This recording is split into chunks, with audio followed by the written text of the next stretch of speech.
Anda sedang mendengarkan suara profetis dari para nabi, hambanya John Patrice Vanggidai, Penatua Jemaat Future Life Community Kupang. Dengarkanlah dan lakukanlah perintah Tuhan melalui para nabi, maka engkau akan berhasil. Selamat mendengarkan. Kalau tidak bawa, minggu depan bawa lagi. Yang bawa, saudara boleh angkat bersama-sama. Dan nanti kita akan lihat di screen.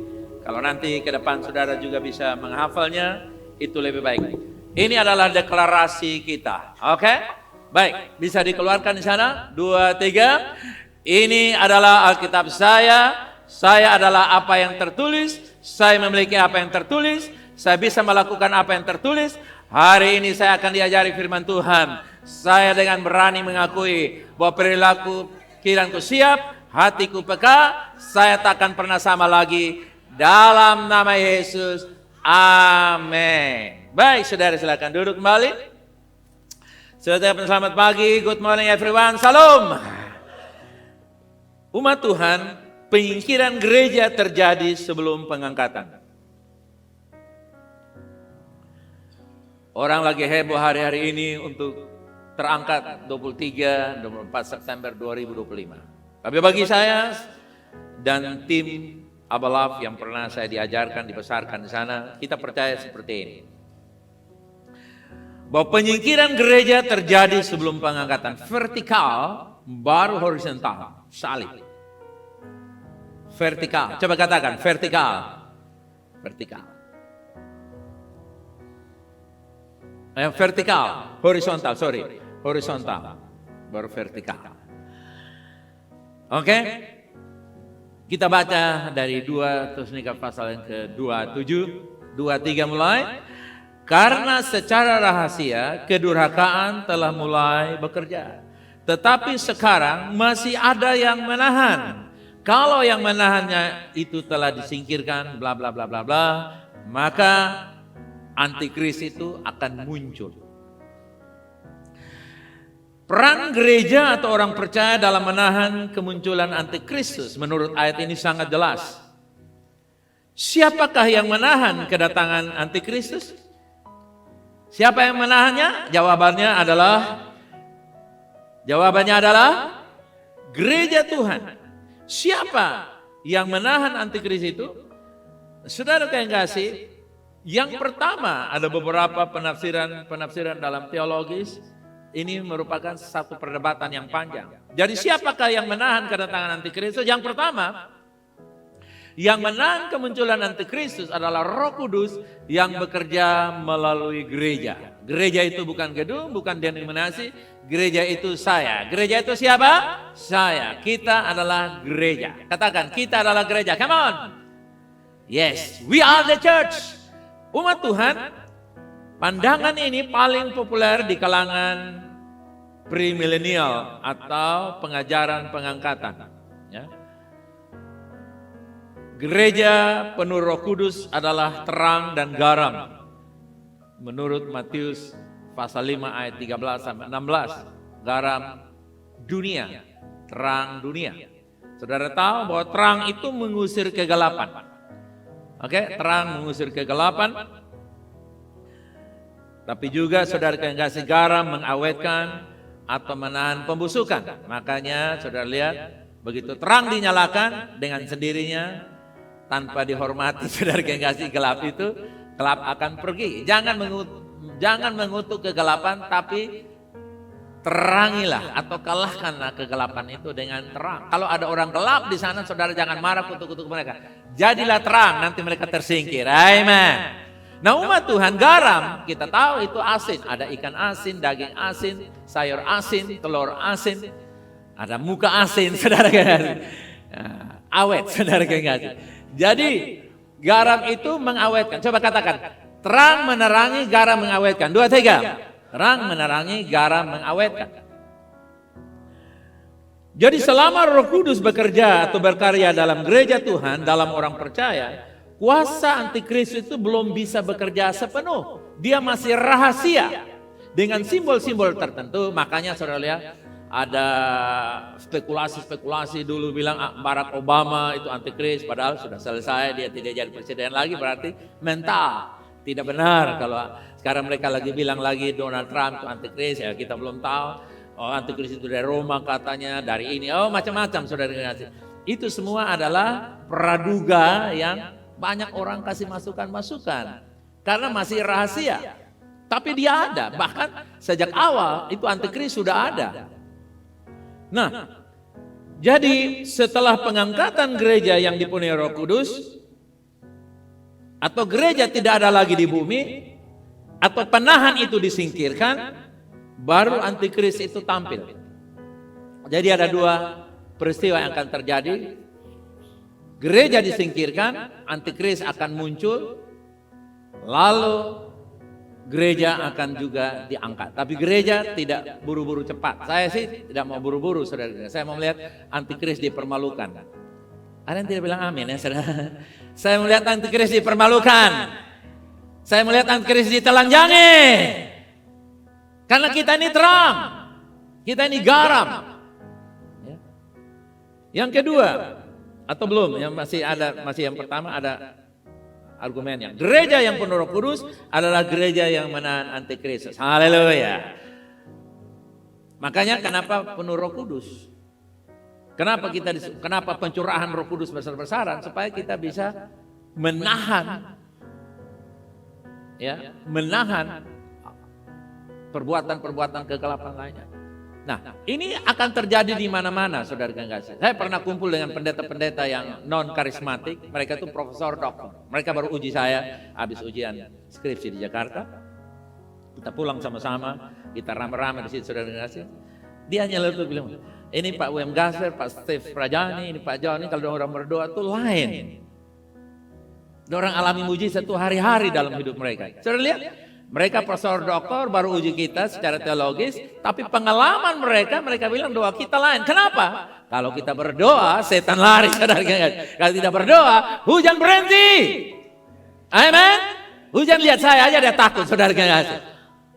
Karena itu sudah bagian saya. Di mana saya kalau memang hujan nggak turun, saudara. Nah, saudara lihat, ada perbedaan. Teman saya sudah melayani satu gereja yang bilanglah begitu. Saya baru muncul, dan begitu saya melayani Tuhan, dia datang, Pak John bisa masuk Tuna Bangsa dapat diskon. Lu tahu dari mana Tuna? Pak jangan sengaja lah. Saya bilang silakan berurusan aja sana. Saya hanya bantu-bantu bikin proyek, saya bilang begitu. Dia sudah melayani duluan dari saya. Dia sudah bergelar belasan tahun sebelum saya dapat STH. Jadi sebenarnya contoh-contoh bahwa Roh Kudus itu, kalau roh dalam dirimu, engkau ada perbedaan di tengah-tengah keluarga kamu. Kalau roh ada dalam dirimu, engkau bawa perbedaan. Amen. Roh dalam diri saya pengaruhi mertua saya sampai dia bertapa di muka saya setiap minggu. Amen. Ini tokoh gereja, mereka pendiri gereja di sebelah sini.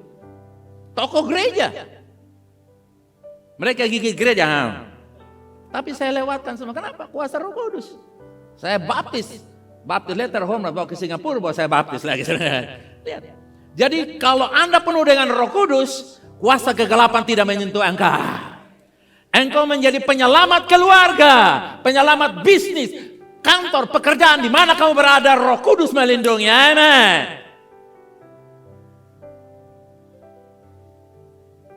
Yang kedua, yang menahan adalah Allah sendiri atau kuasa Allah. Beberapa penaksir menyatakan bahwa yang menahan bukan gereja melainkan Allah sendiri melalui Roh Kudus, ya. Allah sendiri melalui Roh Kudus. Roh Kudus tidak di pohon, saudara, tidak di kambing. Roh Kudus di dalam saya dan saudara. Jadi, ya Tuhan tetap pakai kita gereja. Memang Tuhan sendiri kan, Roh Kudus, Roh Allah. Tapi itulah penafsiran, nggak apa-apa. Jadi argumentasinya begini, antikristus tidak bisa muncul kapanpun ia mau, waktunya ditentukan Allah. Melalui roh di dalam kita. Coba katakan, roh di dalam saya menahan antikristus muncul. 2, 3. Roh dalam diri saya menahan antikristus muncul. Makanya harus disingkirkan dulu kalau antikristus. Dan memang harus, antikristus harus muncul. Dan caranya kita mesti disingkirkan. Daniel pasal yang ke-11 ayat 36. Raja itu akan berbuat sekehendak hati. Ia akan meninggikan dan membesarkan dirinya terhadap setiap Allah. Juga terhadap Allah yang mengatasi segala Allah ia akan mengucapkan kata-kata yang tak senonoh sama sekali, dan ia akan beruntung sampai akhir murka itu. Tulisan kuningnya, sebab apa yang telah ditetapkan akan terjadi. Lihat, Tuhan sudah tetapkan pasti terjadi. Wahyu 17 ayatnya 17. Sebab Allah telah menerangi hati mereka untuk melakukan kehendaknya dengan seia sekata, dan untuk memberikan pemerintahan mereka kepada binatang itu sampai segala firman Allah telah digenapi. Jadi dalam pandangan ini Roh Kudus masih tetap ada di bumi. Bahkan pada masa antikristus Roh Kudus bekerja dalam diri kita. Tetapi saudara yang kasih, untuk kepentingan penggenapan apa yang ditetapkan Allah bahwa antikristus harus muncul dan berkuasa 7 tahun atau 7 masa atau 2 kali 3,5 masa. Saudara lihat ungkapannya beda-beda tapi intinya 7 tahun kekuasaan antikristus. Jadi penahan antikristus adalah kuasa Allah yang belum izinkan. Kuasa roh yang belum izinkan. Roh itu masih menahan dia. Oke? Jadi Roh Kudus tetap ada di bumi, bahkan pada masa antikristus pun yang ada saat ini, yang masih samar-samar, masih rahasia, Roh Kudus bekerja masih aktif. Nah, umat Tuhan, pandangan yang paling dominan di kalangan Injili, Pentakosta, karismatik, termasuk kita gereja Bethel, adalah yang menahan antikristus adalah Roh Kudus yang bekerja melalui gereja. Itu sudah clear. Roh Kudus yang ada bekerja dalam diri orang percaya dalam gereja, itulah yang menahan antikristus muncul secara terang-terangan. Jadi ini artinya apa? Selama gereja umat yang penuh Roh Kudus masih ada di bumi, antikristus tidak bisa berkuasa penuh. Setelah gereja disingkirkan atau penyingkiran, barulah antikristus tampil. Jadi gereja yang penuh Roh Kudus merupakan penahan antikristus. Gereja yang penuh Roh Kudus adalah apa? Dia yang memblok antikristus. Makanya kenapa ada serangan-serangan pada gereja yang penuh Roh Kudus? Ya, bahasa roh itu sesat, itu lucu-lucu lah, sandal lama, mana sandal barunya. Kenapa? Roh-roh itu memakai orang-orang yang berteologi, yang berkhotbah dengan fasih, yang punya subscriber di YouTube-nya mungkin 500-600 ribu, untuk mempengaruhi banyak jemaat agar mereka tidak percaya bahasa roh, mereka tidak penuh Roh Kudus, supaya setan bisa cepat bekerja dan muncul.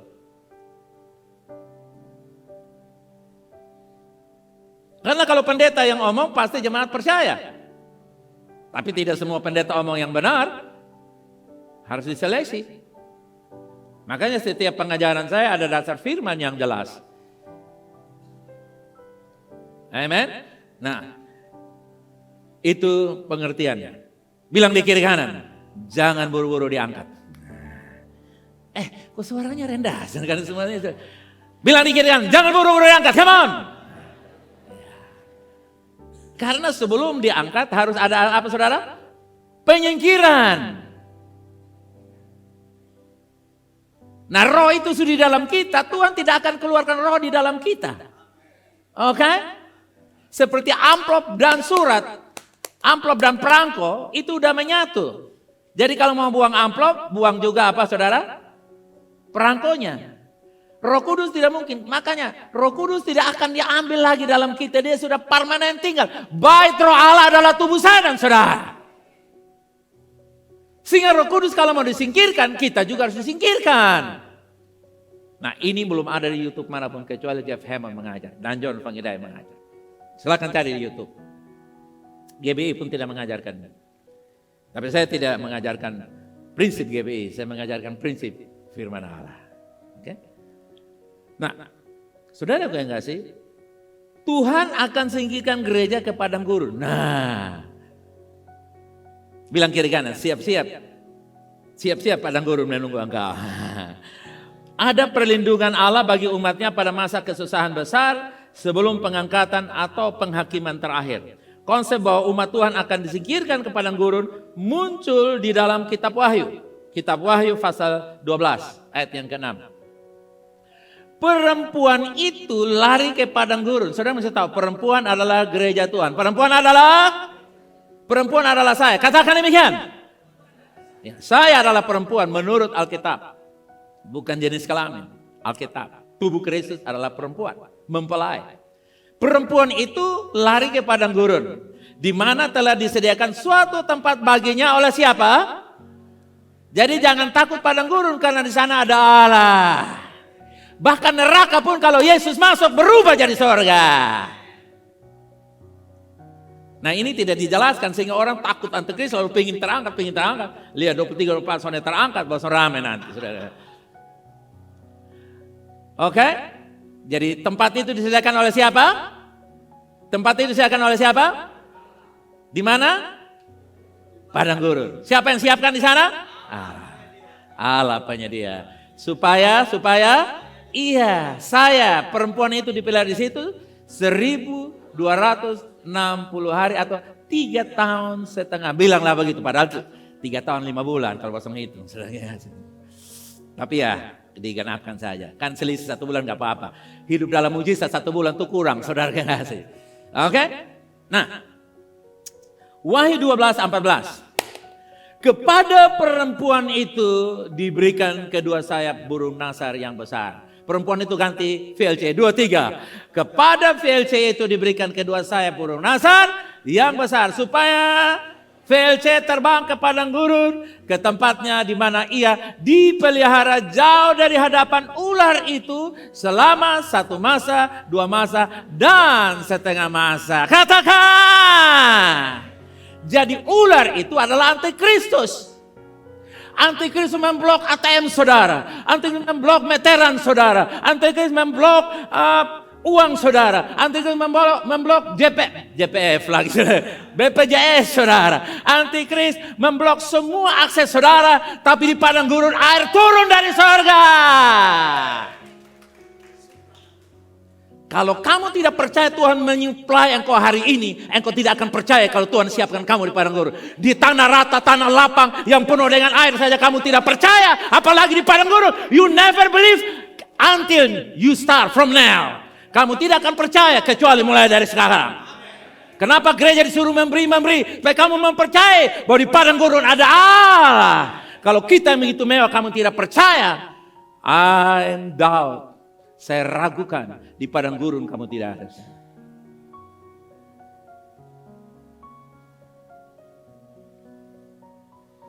Haleluya. Wahyu 12 ini bicara soal wanita yang dilarikan ke padang gurun. Kita tidak lari ke padang gurun, tapi kita dilarikan. Kita disingkirkan. Amen. Keluaran 19 ayat 4. Kamu sendiri telah melihat apa yang kulakukan kepada orang Mesir dan bagaimana. Baca, aku telah menunggu kamu di atas sayap Raja Wali dan membawa kamu kepadaku. Di padang gurun ada Tuhan menanti kita. Dia membawa kita. Jadi Tuhan menggambarkan pembebasan Israel dari Mesir dengan perumpamaan seperti Raja Wali atau burung nasar yang mengangkat anak-anaknya supaya ia melindungi dan membawa mereka ke tempat yang aman. Haleluya. Nah, konteks Israel bahwa Allah itu Raja Wali di dalam Keluaran 14 ayat 19 ayat 4 ini. Allah mengingatkan Israel bahwa ia sendiri yang akan membawa mereka keluar dari Mesir seperti Raja Wali mengangkat anak-anaknya di atas sayapnya, pundaknya.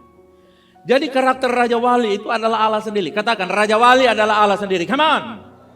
Ya, Raja Wali melindungi anak-anaknya dari bahaya. Tak mungkin Tuhan membiarkan kita dipatok oleh ular itu. Amen. You never. We never. He never allowing it. Tuhan tidak pernah mengizinkan antikris menjamah kita. Amen. Walaupun ada di bumi. Haleluya. Raja Wali mengajar anaknya terbang, tapi tidak pernah meninggalkan mereka jatuh. Amen. Jadi saudara lihat pengalaman hidup sehari-hari kadang-kadang sudah mau deadline, belum ada jawaban, uang belum datang, ini masih keadaan sakit. Tiba-tiba hari H, sehat tiba-tiba dilantik. Amin. Hari H tiba uang muncul dan dari mana ada pembayaran terjadi. Hari H tiba-tiba ada pertolongan terbuka. Amin. Nah itu mulai belajar sekarang. Raja Wali tidak pernah membiarkan kaki anak-anaknya jatuh. Tuhan tidak pernah membiarkan. Bahkan engkau jatuh 1 kali diangkat lagi. 7 kali diangkat lagi. Nah umat Tuhan, Raja Wali kuat dan tinggi terbangnya. Melambangkan Allah yang maha tinggi dan maha kuasa. Katakan bersama Yesus saya terbang tinggi. Come on. Amin. Semakin kamu percaya semakin kamu terbang tinggi. Tapi semakin kamu ragukan kamu seperti burung dalam air. Saya tidak mau jadi burung dalam air. Saya mau jadi Raja Wali penakluk angkasa. Haleluya. Kita Victory Life Community adalah generasi penakluk. Generasi Raja Wali, generasi penakluk. Apa saya katakan? Generasi Raja Wali, generasi penakluk. Itulah VLC. Amen. Nah umat Tuhan, kita harus menghadapi itu kekuatan. Kita melewati lembah air mata, berubah menjadi lembah mata air. Amen. Haleluya. Kita mengalami, katakan saya perubah keadaan. Come on. We are the impactor of the circumstances. Ketika kita hadir, suasana berubah. Amen. Waktu kita hadir, suasana berubah. Karena kita seperti Raja Wali yang di atas segalanya. Amen. Nah umat Tuhan, jadi gambaran ini menekankan bahwa kasih Bapa, kuasa yang menyelamatkan. Ya, itu ada lagu kasih Allah yang begitu mendekam kita, membungkus. Jadi hubungan dengan gereja di Padang Gurun itu seperti apa? Wahyu 2:14, kepada perempuan itu diberikan kedua sayap burung nasar yang besar, supaya ia terbang kepada padang gurun ke tempatnya di mana ia dipelihara. Jadi kita dilarikan ke padang gurun, tidak ditarik-tarik begini, dilarikan dengan memberikan sayap. Kita dilarikan dengan apa saudara? Jadi kita diberikan sayap. Haleluya. Supaya kita dilarikan ke padang gurun. Amin. Tempat yang disediakan Allah. Haleluya. Jangan buru-buru tanya padang gurun itu bentuk apa? Nanti saudara ya. Pokoknya kamu percaya. Pokoknya ada Allah di sana saudara ya. Tuhan yang menyiapkan. Oke, ya, jadi sama seperti Israel dibawa di sayap Raja Wali keluar dari Mesir, gereja juga akan dibawa dilindungi Allah di padang gurun, jauh dari kejaran naga iblis antikris itu. Katakan amin. Gereja diberi sayap burung nasar atau Raja Wali, artinya gereja harus memberi diri kepada Tuhan untuk dilengkapi. Melalui apa? Melalui apa lagi? Melalui apa lagi? Melalui apa lagi? Mengapa gereja ada kepahitan kebencian? Supaya kita diuji, ada kemurnian. Jadi jangan takut ada kelas dalam gereja. Jangan larikan dirimu dalam gereja. Hadapi dan bereskan. Hubungi saya kalau kamu rasa saya tidak beres. Dan saya tidak hubungi kamu kalau saya rasa tidak ada apa-apa dengan kamu. Jangan takut persoalan. Karena kita lagi dilengkapi burung saya burung tiba-tiba oktobekak ada sayap lalu diterbangkan setengah Joel dan dia pun mama saudara. Bukan. Okto menghadapi tantangan. Pas mau bayar uang sekolahnya Joel, dia jalan baru dia pemain call dia. Bayar su. Tunggu. Nah, Okto punya sayap mulai muncul. Begitu Okto punya sayap mulai muncul, dia mulai mempercayai Tuhan, pasti terjadi. Orang yang datang, Okto, ini berkat, bayar anak. Wah, Okto pun sayap tambah terbuka lagi.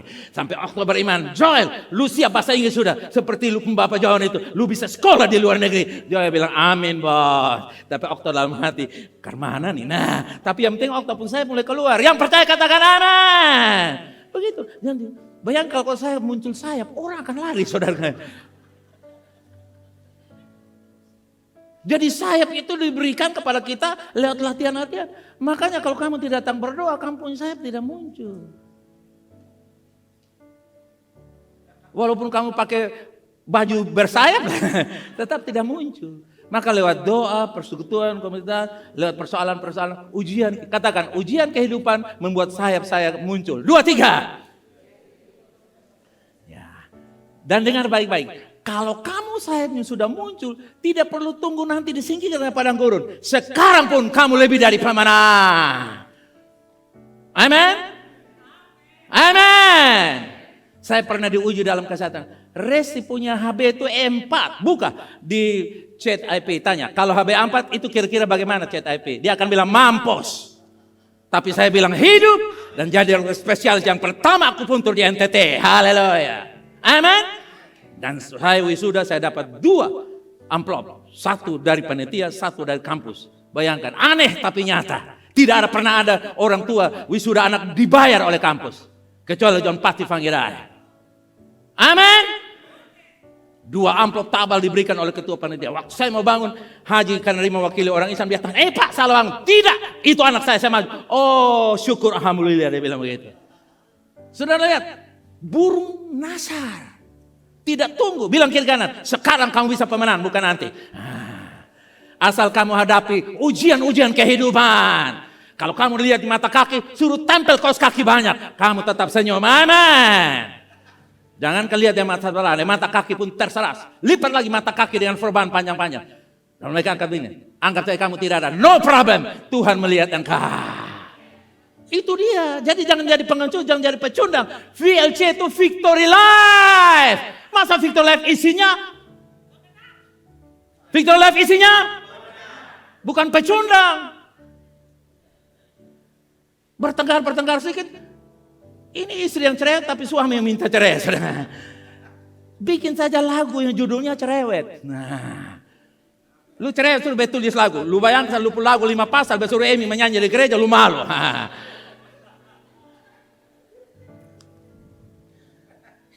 Katakan, saya pemenang dalam ujian kehidupan. Come on. Makanya saya tidak pernah setuju sakit, saya tidak pernah setuju kekurangan. Saya tidak pernah setuju yang tidak ada, tidak tahu, dan tidak bisa. Itu haram bagi saya.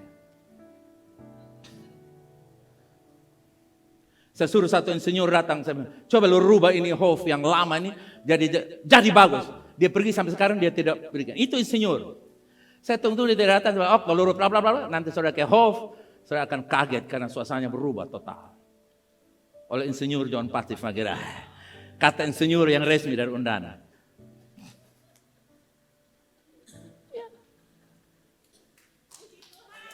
Sayap burung nasar ada dari sekarang.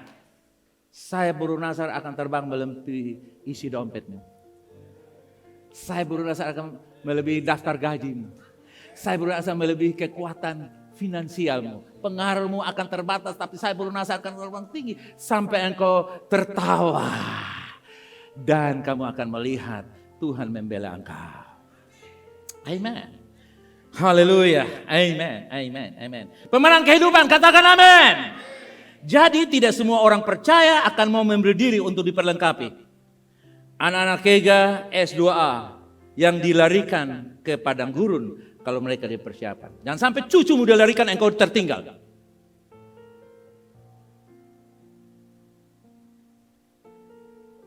Ini pola yang sama. Israel keluar dari Mesir, dilindungi di padang gurun. Amen. Gereja di akhir zaman disingkirkan ke padang gurun rohani untuk dipelihara Tuhan. Nah, padang gurun rohani. Oke? Padang gurunnya bersifat apa? Nah, itu dia. Jadi saudara jangan sampai padang gurun di mana? Padang gurun setahu saya di Timur Tengah. Di Mesir sana. Atau mungkin ya di Australia lah padang gurun banyak. Australia padang gurun. Ya enak kalau di Australia kan ada anak mantu di sana. Padang gurun rohani. Padang gurun apa? Padang gurun itu kering. Tidak bisa akses ATM, tidak bisa BPJS, tidak bisa dapat air. Pokoknya semua nggak bisa. Saudara pun, berbahagialah mereka yang punya lampu solar matahari. Saudara. Karena matahari turun dari surga. Antikris, itu matahari Tuhan punya. Lu jangan coba tahan. Saya nggak tahu. Tapi saudara lihat, padang gurun bersifat apa saudara? Padang gurun bersifat apa? Rohani. Saudara mesti tangkap itu. Gambaran Raja Wali melukiskan Allah yang membawa, menjaga, melatih, dan melindungi umatnya, baik Israel di masa-masa kini maupun gereja di akhir zaman. Katakan amin. Perempuan di sini melambangkan umat Allah. Katakan kita adalah umat Allah. Come on. Padang gurun dipakai sebagai simbol tempat perlindungan ilahi, di mana Allah sendiri menjaga umatnya dari kuasa antikristus atau iblis. Padang gurun adalah perlindungan ilahi. Padang gurun adalah apa? Karena di padang gurun itu tidak ada apa-apa. Kecuali Tuhan yang menjaganya. Jadi saudara tetap di Jalan Salak, tetap di BTN, tetap di Kolhua, di mana lagi? Tetap di mana Ibu Tampa, di mana? Kamu tetap ada di sana, tapi suasana padang gurun akan Tuhan bawa. Amen. Sehingga kau bisa menghadapi di sana. Nah, ini harus diberitakan saudara yang kasih. Jadi contoh Israel dilindungi di Goshen. Ini horizontal ya. Saudara lihat tadi ini padang gurun kan horizontal kan? Di Goshen juga horizontal. Kita lihat Keluaran pasal 8 ayat 22. Tetapi pada hari itu aku akan mengucalikan di mana umatku tinggal. Sehingga di sana tidak ada apa? Pika tidak ada, supaya engkau mengetahui bahwa aku Tuhan ada di Indonesia.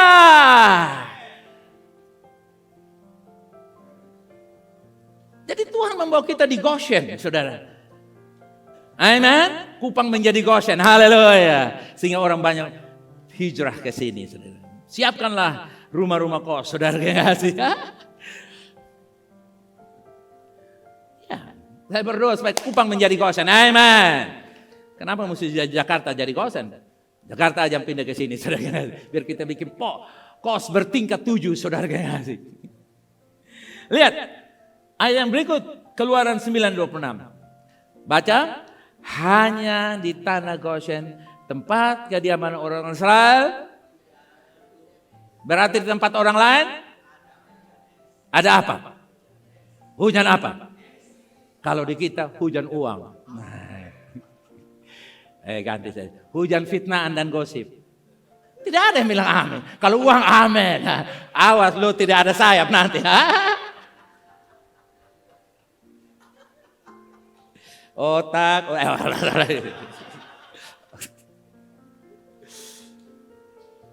Haleluya. Oke, Keluaran 10 ayat 23, 23. Tidak ada orang yang dapat melihat temannya, juga tidak ada orang yang dapat bangun dari tempatnya selama, tetapi pada semua orang Israel, katakan amin. Tetapi di kediaman orang benar ada lampu dari surga, ada pulsa dari penerangan surga.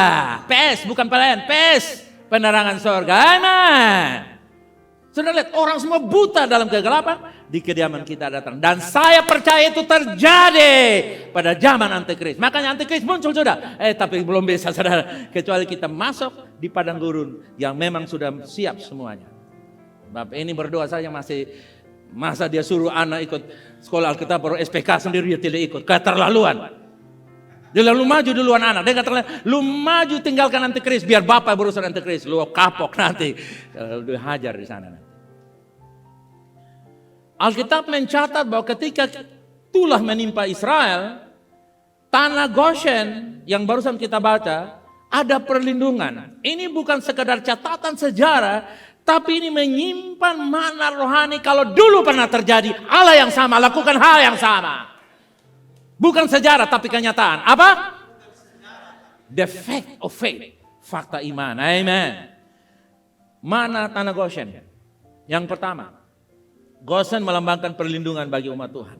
Walaupun Mesir dilanda kegelapan, sampar, hujan es, tulah dan lainnya, Tuhan membuat perbedaannya yang nyata antara umatnya dan orang Mesir. Ini menggambarkan bahwa orang yang tinggal dekat dengan Tuhan ada dalam naungan perlindungan. Mazmur 91, amen. Tiap kali ambil air sebutkan Mazmur 91, Tuhan adalah naungan saya, amen. Saudaraku yang kekasih, yang kedua, Goshen melambangkan apa? Goshen melambangkan apa? Keterpisahan dari dunia. Katakan, ada di dunia tapi dunia tidak dalam saya. 2, 3. Saya ada di dunia, tapi dunia tidak dalam diri saya. Goshen itu keterpisahan. Tuhan akan membawa kita. Benar kita ada di dunia, tapi cara hidup kita supernatural lifestyle. Amen. Mereka natural, mereka mungkin material lifestyle, materialistik kehidupan.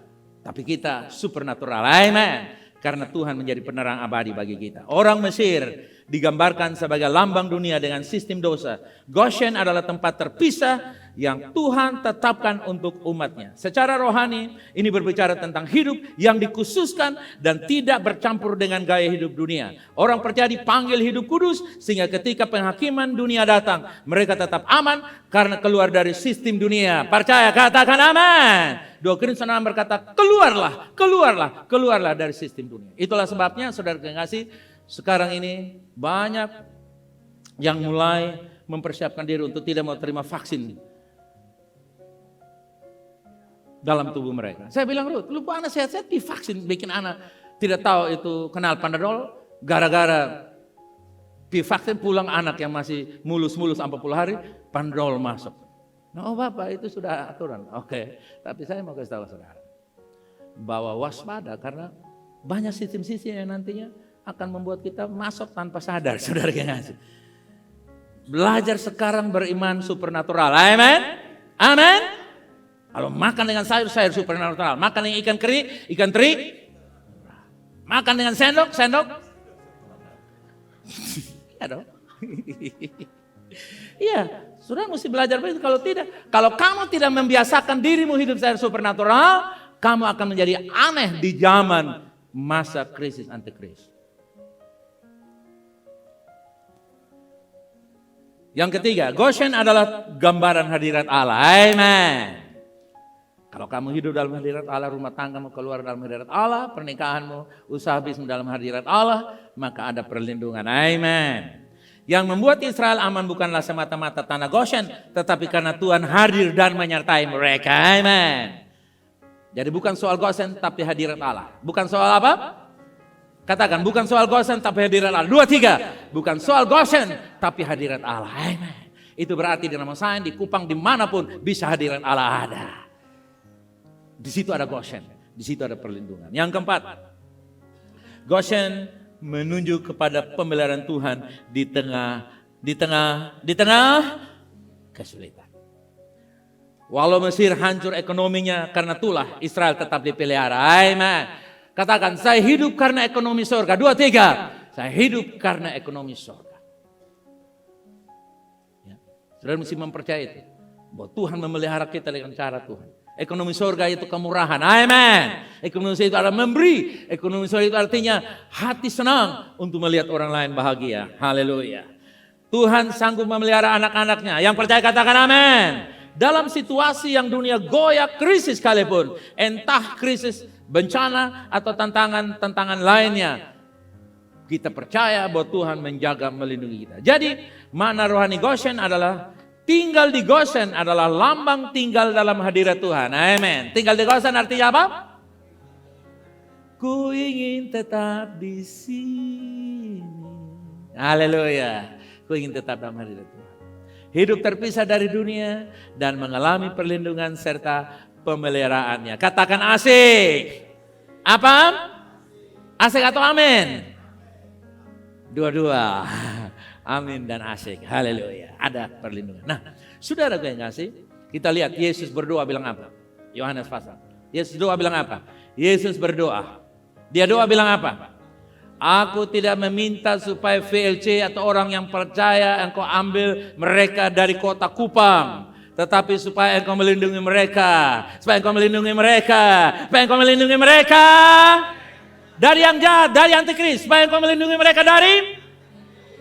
Tuhan tidak angkat kamu dari Kupang. Bilang kiri kanan, stay in Kupang. Nah, tapi boleh kemana-mana dong. Nah, lihat, Yesus berdoa. Nah, saudara berdoa, hey Yesus jangan berdoa begitu. Gimana? Siapa mau rubah doa Yesus? Angkat tangan. Siapa mau rubah doa Yesus? Yang percaya doa Yesus katakan. Yes. Jangan bisa, Yesus rubah dong, Yesus rubah dong. Saya ini anak manja. Yesus bilang, tak peduli sama kau. Dia doa supaya Tuhan tidak ambil kita dari dunia. Supaya kita melihat Tuhan membela kita. Bayangkan, tidak ada makan tapi engkau kenyang 40 hari. Hah? Amin. Langsung temanmu, keluargamu yang antikris, mereka mau datang-datang. Dengar, jangan coba-coba saudara bilang pakai ilmu begini. Dulu saya kumpul-kumpul mereka bilang, Kak, nanti antikris satu terima-terima satu. Kok nanti itu kan sengaja-sengaja. Never. Karena ketika barang siapa mengakui, itu sudah dimateraikan. Dan materai itu tidak bisa dihapus lagi. Tuhan ampuni beta koyo-koyo. Koyo-koyo lu makan lu pun koyo-koyo di situ. Nggak akan. Oke? Jadi jangan pakai prinsip, soalnya kotong nanti terima-terima saja. Kotong terima gandum, terima beras, terima BPJS, terima pertolongan ini, pertolongan itu. Nanti juga saatnya kotong merendahkan diri kau minta ampun. Waktu engkau merendahkan minta ampun. Tidak dalam momen itu. Karena engkau sudah munafik, engkau tidak berani mengakui. Dan engkau tidak berani untuk kepalamu diambil dari bahumu. Ini sejalan dengan ide bahwa belum ada pengangkatan. Ada masa di mana Allah tetap memelihara umatnya secara horizontal. Amen. Haleluya. Jadi enjoy. Amen. Dan akan lihat mujizat tanda heran terjadi. Kamu tidak bahasa akses sekolah di mana-mana, tapi tiba anak-anakmu berhikmat. Waktu mereka tidak datang sekolah karena antikris semua sekolah, waktu anakmu tarik aja masuk. Begitu berdiri, anakmu baru ngomong Pancasila, urapan turun, percaya kepada Tuhan langsung rebah itu antikris semua. Amin. Percaya yang begitu-begitu saudara kekasih. Amin. Pola Alkitab tentang perlindungan di padang gurun di Israel. Padang gurun bangsa Israel dilindungi Allah dari Firaun dan musuh-musuh lain. Dan di mana Tuhan memberi mereka mana atau air. Amen saudara. Mana turun dari surga, air keluar dari batu karang. Amen. Seperti, makanya kita yang ya, seperti air madu. Saudara. Itu lagu-lagu semua, lagu-lagu inspirasi dari ayat-ayat ini. Amen. Ya Tuhan memelihara kita. Mujizat luar biasa. Amen. Jadi saudara sekarang ini mulai beriman. Makanya saya beriman. Rumah saya itu 7 kali di sumur baru dapat. Itu Mas Jawa heran sampai sekali Pak itu mujizat. Kenapa? Bor sumur itu disiapkan pipa 80 meter. 14 meter air sudah keluar. Dia langsung, saya ada rapat dengan orang Jakarta, Tunas Bangsa. Dia posting, Pak Pendeta air sudah dapat 14 meter. Tapi karena besi sudah tanam 30 kita selesaikan 30 saja. Ya turun 30 pas. Batu selesai. Tidak ada pernah bor air 14 meter ada air. Kecuali orang percaya melakukan itu. Dan orang percaya itu sedang berbicara kepada anak yang percaya. Double percaya, mujizat double. Mulai dari sekarang praktekkan. Jadi kalau antikris datang menghadap jalan salak, saya bilang, lu pulang, lu bicara orang lain. Bicara jemaat yang liar-liar itu. Jangan lu coba-coba cari di sini. Dia bilang, siap bos. Bisa ambil pria satu. Itu pria orang punya. Lu jangan coba ambil. Karena rumah saya ada pria banyak pas masuk halaman. Itu patola mulai panjang-panjang begitu. Oke? Karena itu air turun dari surga untuk saya. Bilang kiri kan, mulai dari sekarang praktekkan air keluar di rumah kamu. Nah. Amin. Belajar mempercayai Tuhan secara supernatural. Haleluya. Jadi padang gurun dalam Alkitab sering menjadi apa? Simbol tempat kesendirian, ujian, tapi juga dia saudara jangan buru-buru, jangan takut kesendirian, jangan takut ujian. Enjoy yang di bawah itu apa saudara?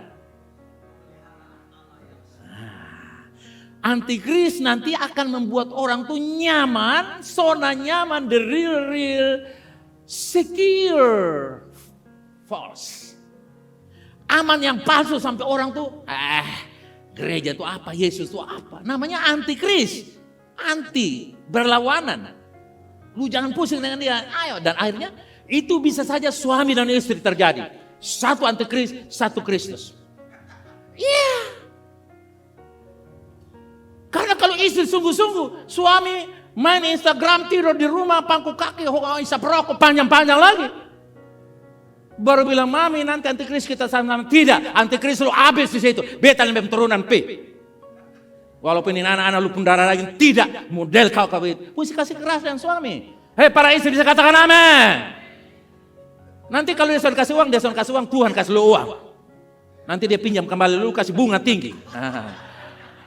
Kalau dia tidak mampu bayar bunga, suruh dia cuci spray dan sapu kintal. Amin. Jadi saudara jangan tertawa, tidak mungkin dua menjadi satu. Di hadapan Tuhan, suami-suami, istri-istri katakan amin. Suami istri itu di dunia saja. Jangan lu bawa-bawa sampai di surga. Di surga itu hanya satu, Yesus menjadi kepala dan kita adalah tubuhnya. Amin. Jadi saudara yang kasih, bisa saja orang tua cinta Tuhan, anak-anak jadi antikris.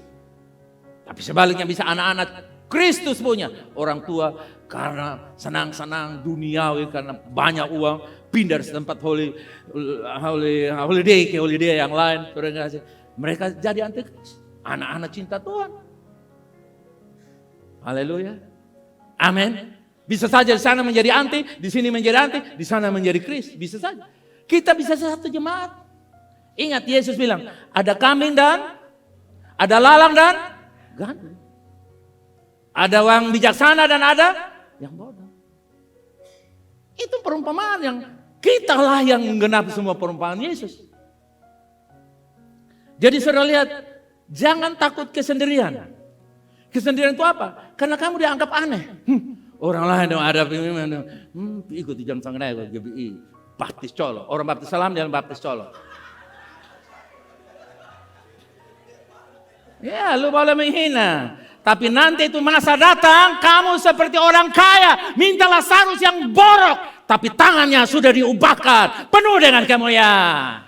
Amin. Makanya orang kaya, minta Lazarus taruh jari.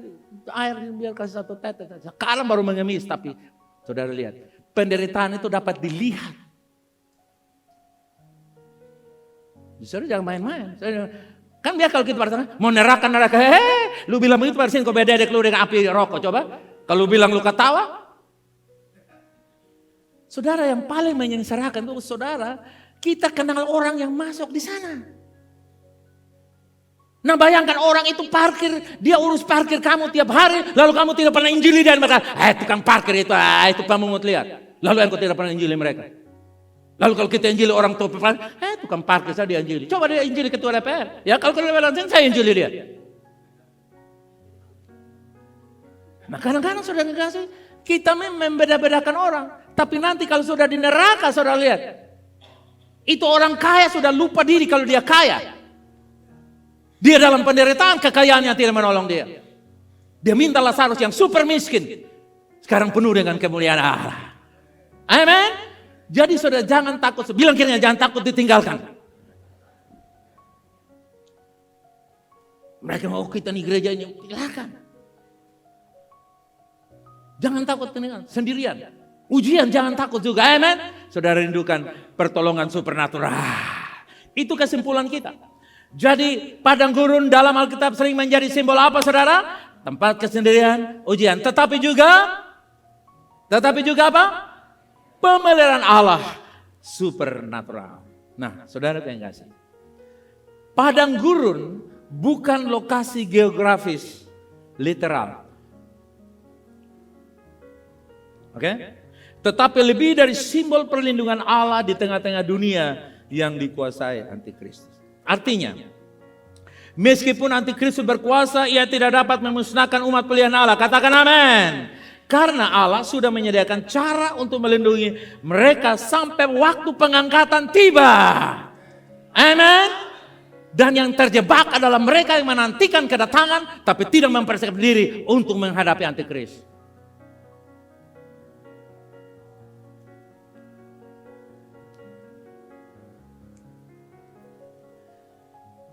Konsep Alkitabiah adalah, dengar ini baik-baik.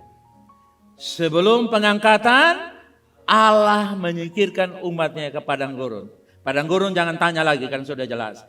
Sebagai lambang perlindungan dan pemeliharaan khusus dari kuasa antikristus sampai saat Kristus datang kembali untuk menyebut gereja. Namanya apa? Rapture. Lagi menderita karena ada kakek kita dipotong dengan pisau, ada yang dipotong dengan senjata yang mengerikan. Kita lagi menderita parah punya rumah kita dilempar, diancam, dipegang oleh kuasa antikristus. Tiba-tiba Yesus datang, bunyi sangkakala, kakek di samping rumah yang sudah ditanam 20 tahun lalu bangkit, suami yang meninggal muncul dan diberikan salam, kita juga salam, ramai-ramai terangkat, kasih pujian bagi yang hebat. Haleluya. Luar biasa bukan? Suami dibangkitkan, kita masih senang sedikit. Tiba-tiba semua dalam kemuliaan Allah. Happiness. Haleluya.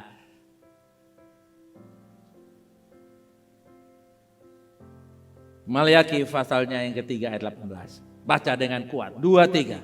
Maka kamu akan melihat kembali perbedaan antara orang benar dan orang fasik. Antara orang beribadah kepada Allah dan akan ada perbedaan. Bukan akan ada pengangkatan dulu, perbedaan baru pengangkatan. Katakan apa? Ya. Saya dapat contoh simpel saja. Ibu-ibu, kalau Anda masak nasi waktu tapis beras itu yang kamu buang isinya atau dedak-dedak halus dan 7 batu-batu halus. Yang dibuang apa? Ada yang kakak, saya buang semuanya. No, saudara buang yang...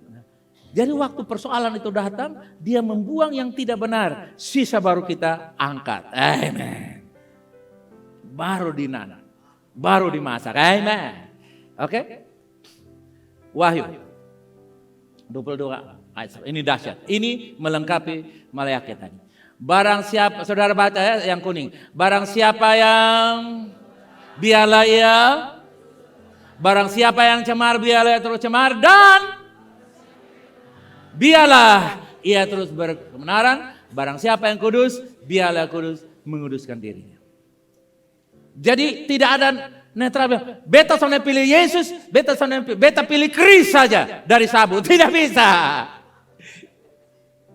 Nanti Kris sama marah, saudara kekasih. Saudara anti Kris atau Kristus, tidak ada istilah netral. Ini wahyu yang bernubuat. Dan inilah sekarang nih.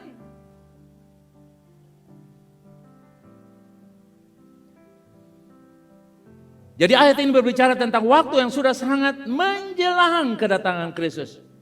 Orang-orang akan sampai pada titik akhir di mana pilihan mereka menjadi tetap. Yang jahat tetap menjadi jahat. Dan yang kudus tetap menjadi kudus. Yang benar tetap menjadi benar. Itu artinya masa penutupan pintu sedang berlangsung. Itu seperti saudara lihat pas mau sampai orang lagi siap-siap lepaskan handle-nya, pintu mau ditutup. Nah sekarang ini, mas ini tinggal, ayo cepat, jadi tinggal lagi, ini tinggal tarik selesai. Pas kita muncul, haleluya. Kita bersyukur. Itu masa yang sangat-sangat menentukan. Jadi masa penutupan pintu ini masih ada kesempatan untuk mereka yang sadar dan mau bertobat menyiapkan dirinya untuk mereka bisa masuk dalam kumpulan orang benar yang terus dibenarkan. Amen. Orang kudus yang terus dikuduskan oleh kuasa darah Yesus. Biarlah yang kudus pertama kudus. Ini adalah panggilan agar kita semua menjaga dan memperdalam kekudusan kita agar hidup kita sampai pada akhirnya. Yang setuju katakan. Amen. Mari kita datang pada Tuhan. Menyembah Dia, kita bersyukur kepada Dia.